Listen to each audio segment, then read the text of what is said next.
या देवी सर्वभूतेषु शक्तिरूपेण संस्थिता नमस्तस्यै नमस्तस्यै नमस्तस्यै नमो नमः। आज हम दूसरा अध्याय करने जा रहे हैं। दूसरा अध्याय देवताओं के तेज से देवी का प्रादुर्भाव और महिषासुर की सेना का वध। महर्षि मेधा बोले, प्राचीन काल में देवताओं और असुरों में पूरे 100 वर्षों तक घोर युद्ध हुआ था और देवराज इंद्र देवताओं के नायक थे। इस युद्ध में देवताओं की सेना परास्त हो गई थी। इस प्रकार संपूर्ण देवताओं को जीत महिषासुर इंद्र बन बैठा था। युद्ध के पश्चात हारे हुए देवता प्रजापति श्री ब्रह्मा को साथ लेकर उस स्थान पर पहुंचे जहां पर कि भगवान शंकर विराजमान थे। देवताओं ने अपनी हार का सारा वृत्तांत भगवान श्री विष्णु और शंकर जी से कह सुनाया। वह कहने लगे, हे प्रभु महिषासुर सूर्य, चंद्रमा, इंद्र, अग्नि, वायु, यम, वरुण तथा अन्य देवताओं के सब अधिकार छीन सबका अधिष्ठाता स्वयं बन बैठा है।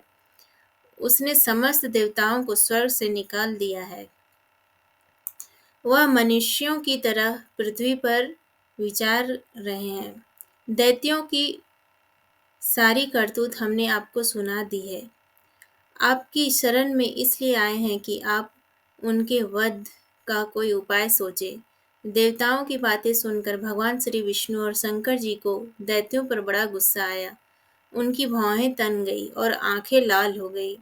गुस्से में भरे हुए भगवान विष्णु के मुख से बड़ा भारी तेज निकला और उसी प्रकार का तेज भगवान शंकर, ब्रह्मा और इंद्र आदि दूसरे देवताओं के मुख से प्रकट हुआ। फिर वह सारा तेज एक में मिल गया और तेज का पुंज वह ऐसे दिखता जैसे कि जाज्वल्यमान पर्वत हो। देवताओं ने देखा कि उस पर्वत की ज्वाला चारों ओर फैली हुई थी और देवताओं के शरीर से प्रकट हुए तेज की किसी अन्य तेज से तुलना नहीं हो सकती थी। एक स्थान पर इकट्ठा होने पर वह तेज एक देवी के रूप में परिवर्तित हो गया और अपने प्रकाश से तीनों लोकों में व्याप्त जान पड़ा। वह भगवान शंकर का तेज था। उससे देवी का मुख प्रकट हुआ। यमराज के तेज से उसके सिर के बाल बने। भगवान श्री विष्णु के तेज से उसकी भुजाएं बनी। चंद्रमा के तेज से दोनों स्तन और इंद्र के तेज से जंघा तथा पिंडली बनी और पृथ्वी के तेज से नितंब भाग बना। ब्रह्मा के तेज से दोनों चरण और सूर्य के तेज से उनकी उंगलियां पैदा हुई। वसुओं के तेज से हाथों की उंगलियां एवं कुबेर के तेज से नासिका बनी। प्रजापति के तेज से उसके दांत और अग्नि के तेज से उसके नेत्र बने। संध्या के तेज से उसकी भौहें और वायु के तेज से उसके कान प्रकट हुए थे। इस प्रकार उस देवी का प्रादुर्भाव हुआ था। महिषासुर से पराजित देवता उस देवी को देखकर अत्यंत प्रसन्न हुए। भगवान शंकर ने अपने त्रिशूल में से एक त्रिशूल निकालकर उस देवी को दिया और भगवान विष्णु ने अपने चक्र में से एक चक्र निकालकर उस देवी को दिया। वरुण ने अपने चक्र में से एक चक्र निकालकर उस देवी को दिया। वरुण ने देवी को शंख भेंट किया। अग्नि ने इसे शक्ति दी। वायु ने उसे धनुष और बाण दिए।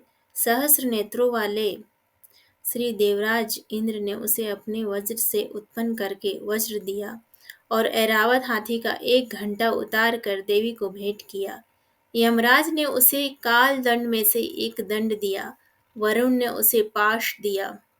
प्रजापति ने उसे देवी का स्फटिक की माला दी और ब्रह्मा जी ने उसे कमंडलू दिया।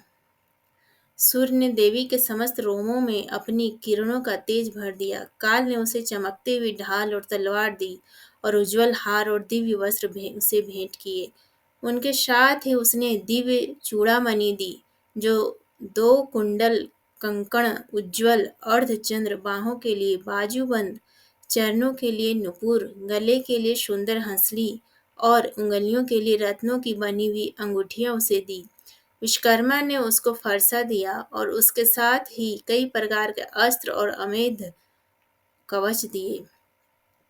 और इसके अतिरिक्त उसने कभी न कुंभालने वाले सुंदर कमलों की मालाएं भेंट की। समुद्र ने सुंदर कमल का भेंट किया। हिमालय ने सवारी के लिए सिंह और तरह तरह के रत्न देवी को भेंट किए। यक्षराज कुबेर ने मधु से भरा हुआ पात्र और शेषनाग ने उन्हें बहुमूल्य मणियों से विभूषित नागहार भेंट किया। इसी तरह दूसरे देवताओं ने भी उसे आभूषण और अस्त्र देकर उसका सम्मान किया। इसके तत्पश्चात देवी ने उच्च स्वर से गर्जना की। उसके इस भयंकर नाद से आकाश गूंज उठा। देवी का वह उच्च स्वर से किया हुआ सिंहनाद समा न सका। आकाश उनके सामने छोटा प्रतीत होने लगा। उससे बड़े जोर की प्रतिध्वनि हुई, जिससे समस्त विश्व में हलचल मच गई और समुद्र कांप उठे। पृथ्वी डोलने लगी और सब के सब पर्वत हिलने लगे। देवताओं ने उस समय प्रसन्न हो सिंह वाहिनी जगतमयी देवी से कहा, हे देवी, तुम्हारी जय हो। इसके साथ महर्षियों ने भक्तिभाव से विनम्र होकर उनकी स्तुति की। संपूर्ण त्रिलोकी को शोकमग्न देखकर दैत्यगण अपनी सेनाओं के साथ लेकर और हथियार आदि सजाकर उठ खड़े हुए। महिषासुर के क्रोध की कोई सीमा नहीं थी। उसने क्रोध में भर कर कहा, यह सब क्या उत्पात है। फिर वह अपनी सेना के साथ उस ओर दौड़ा जिस ओर से भयंकर नाद का शब्द सुनाई दिया था। आगे पहुंचकर उसने देवी का देखा, जो कि अपनी प्रभा से तीनों लोगों को प्रकाशित कर रही थी। उसके चरणों के भार से पृथ्वी दबे जा रही थी। माथे के मुकुट से आकाश में एक रेखा सी बन रही थी और उसके धनुष की टंकोर से सब लोग क्षुब्ध हो रहे थे। देवी अपनी सहस्रों भुजाओं और संपूर्ण दिशाओं में फैलाए खड़ी थी। इसके पश्चात उनका दैत्यों के साथ युद्ध छिड़ गया और कई प्रकार के अस्त्र शस्त्रों से सब की सब दिशाएं उद्भासित होने लगी। महिषासुर की सेना का सेनापति चिक्षुर नामक एक महान असुर था। वह आगे बढ़कर देवी के साथ युद्ध करने लगा और दूसरे दैत्यों की चतुरंगिणी सेना साथ लेकर चामर भी लड़ने लगा और 60,000 महारथियों को लेकर उदग्र नामक महादैत्य आकर युद्ध करने लगा और महाहनु नामक असुर 1 करोड़ रथियों को लेकर लोमा नामक असुर 5 करोड़ सैनिकों को लेकर युद्ध करने लगा। वाशकल नामक असुर 60 लाख असुरों के साथ युद्ध में आ डटा। विडाल नामक असुर 1 करोड़ रथियों सहित लड़ने को तैयार था। इन सब के अतिरिक्त और भी हजारों असुर हाथी और घोड़े साथ लेकर लड़ने लगे। इन सब के पश्चात महिषासुर करोड़ों रथों, हाथियों और घोड़ों सहित वहां आकर देवी के साथ लड़ने लगा। सभी असुर तोमर, भिंदीपाल, शक्ति, मूषल, खड्गों, फरसों, पट्टियों के साथ रणभूमि में देवी के साथ युद्ध करने लगे। कई शक्तियां फेंकने लगी और कोई अन्य शस्त्रादि। इसके पश्चात सब के सब दैत्य अपनी अपनी तलवारें हाथों में लेकर देवी की ओर दौड़ पड़े और उसे मार डालने का उद्योग करने लगे। मगर देवी ने क्रोध में भरकर खेल ही खेल में उनके सब अस्त्रों शस्त्रों को काट दिया। इसके पश्चात ऋषियों और देवताओं ने देवी की स्तुति आरंभ कर दी और वह प्रसन्न होकर असुरों के शरीरों पर अस्त्र शस्त्रों की वर्षा करती रही। देवी का वाहन भी क्रोध में भरकर दैत्य सेना में इस प्रकार विचरने लगा जैसे कि वन में दावानल फैल रहा हो।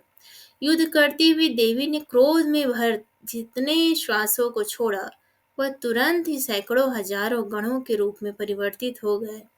फरसे, भिंदीपाल, खड्ग तथा पट्टिश इत्यादि अस्त्रों के साथ दैत्यों से युद्ध करने लगे।